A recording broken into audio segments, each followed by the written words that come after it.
Veg పచ్చళ్లకు పోటీ పడుతున్న non veg పచ్చళ్ళు మహారాజు కోడి పచ్చడండి. అదేనండి, నాన్ వెజ్జెస్ కి రాజ్యం అంటూ పెడితే దానిలో మహారాజు లేదా మహారాణి కోడే ఉంటుంది కదా. సో ఈ మహారాజు కోడి పచ్చడి ప్రపంచం మొత్తం ఫేమస్ అయిందండి. ఆల్రెడీ చికెన్ పచ్చడి వీడియో పోస్ట్ చేశానండి.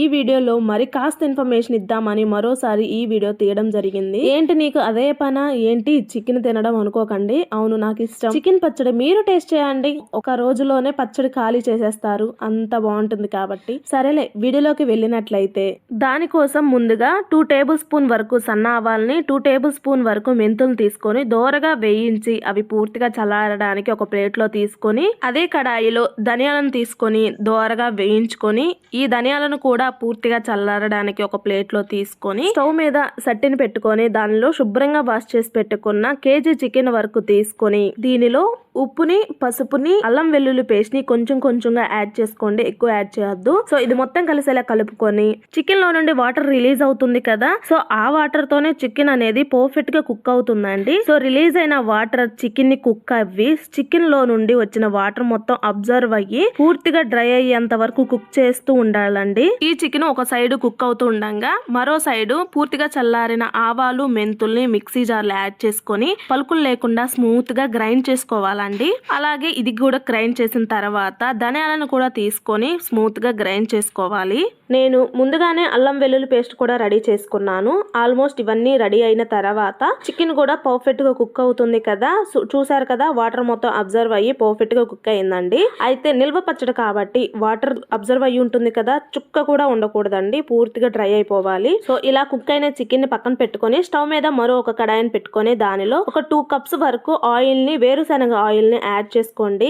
నువ్వుల నూనె అయినా తీసుకోవచ్చు, సన్ఫ్లవర్ మాత్రం తీసుకోకండి. అయితే నేను పెద్దగా ఆయిల్ ఎక్కువ యూజ్ చేయనండి. ఇలా తక్కువ ఆయిల్ తోనే నేను ఈ పచ్చడిని ప్రిపేర్ చేస్తాను. కొంతమంది అయితే చాలా ఆయిల్ వేస్తారు. సో అలా ఉంటే ఆయిల్ వేస్ట్ అవటం తప్ప ఇంకేం లేదండి. ఇలా 2 కప్స్ వరకు ఆయిల్ ని తీసుకొని దీనిలో చికెన్ ముక్కల్ని యాడ్ చేసి చక్కగా వేయించుకోవాలండి. అయితే చికెన్ పచ్చడి అనేది ముక్క తింటున్నప్పుడు చాలా గట్టిగా ఉంటుందండి. అలా కాకుండా కొంచెం సాఫ్ట్ గా బాగా పచ్చివాసన లేకుండా పర్ఫెక్ట్ గా ఉండాలి అని అంటే ఇక్కడ వేయించుకునే పద్ధతిలోనే ఉంటుందండి. పూర్తిగా రెడ్ కలర్, బ్రౌన్ కలర్ వచ్చేంత వరకు వేయించకుండా బాగా రెడ్ కలర్ వచ్చిన తర్వాత దీనిలో 4 టేబుల్ స్పూన్ వరకు అల్లం వెల్లుల్లి పేస్ట్ యాడ్ చేసుకొని మొత్తం కలిసేలా కలుపుకొని అల్లం వెల్లుల్లి పేస్ట్ కూడా మంచిగా కలర్ వచ్చేంత వరకు ఫ్రై చేసుకోవాలి. అయితే కొంతమంది రాని వాళ్ళు చికెన్ ని ఆయిల్ నుండి సపరేట్ చేసి అల్లం వెల్లుల్లి పేస్ట్ వేయిన తర్వాత మళ్ళీ చికెన్ యాడ్ చేస్తారు. అలా అయినా యాడ్ చేసుకోవచ్చు, అలా అయినా చేసుకోవచ్చు, ఇలా అయినా చేయొచ్చు. ఇలా చేయడం వలన అల్లం వెల్లుల్లి పేస్ట్ చికెన్ తో పాటు వేగుతుంది కాబట్టి పచ్చడి టేస్ట్ బాగుంటుందండి. సో ఇలా అల్లం వెల్లుల్లి పేస్ట్ గానీ చికెన్ గానీ పర్ఫెక్ట్ గా వేగిన తర్వాత ఇక స్టవ్ ఆఫ్ చేసుకొని స్టవ్ ఆఫ్ చేసిన వెంటనే చల్లారిపోకుండా వెంటనే 1 టేబుల్ స్పూన్ వరకు మెంతి ఆవాల పౌడర్ ని, 2 టేబుల్ స్పూన్ వరకు ధనియాల పొడిని, మీ స్పైసీకి తగ్గట్లుగా కారాన్ని యాడ్ చేసి 1 టేబుల్ స్పూన్ వరకు చికెన్ మసాలా పౌడర్ని, 1 టేబుల్ స్పూన్ వరకు గరం మసాలాని యాడ్ చేసి ఆల్రెడీ ఒకసారి ఉప్పు యాడ్ చేసాం కాబట్టి టేస్ట్కి తగ్గట్లుగా కొంచెం ఉప్పుని యాడ్ చేయండి. చివరిలో యాడ్ చేసుకోవచ్చు మరోసారి. సో కొంచెం ఉప్పుని యాడ్ చేసుకొని ఇది మొత్తం కలిసేలా కలుపుకోవాలండి.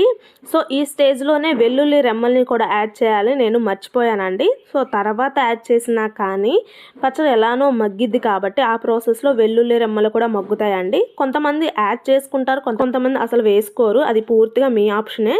సో ఈ విధంగా మొత్తం కలిసేలా కలుపుకొని ఇది పూర్తిగా చల్లారాలండి. పూర్తిగా చల్లారిన తర్వాత ఇప్పుడు చూసారు కదా, వెల్లుల్లి రెమ్మని ఇప్పుడు వేస్తున్నానండి. ఇప్పుడైనా వేసుకోవచ్చు, నో ప్రాబ్లం, మగ్గుతుంది కదా.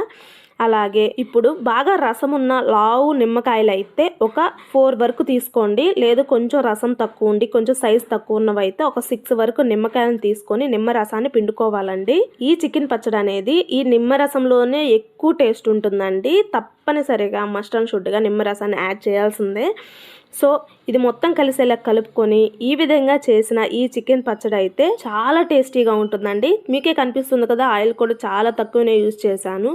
కానీ ఇది మనం స్టోర్ చేసుకున్న ప్రాసెస్లో ఆయిల్ సపరేట్ అవుతుందండి ఇంకాస్త.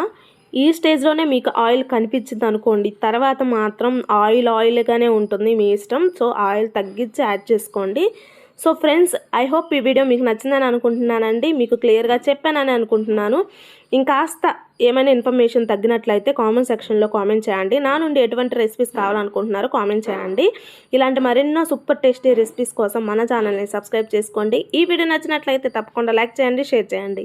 Thanks for watching.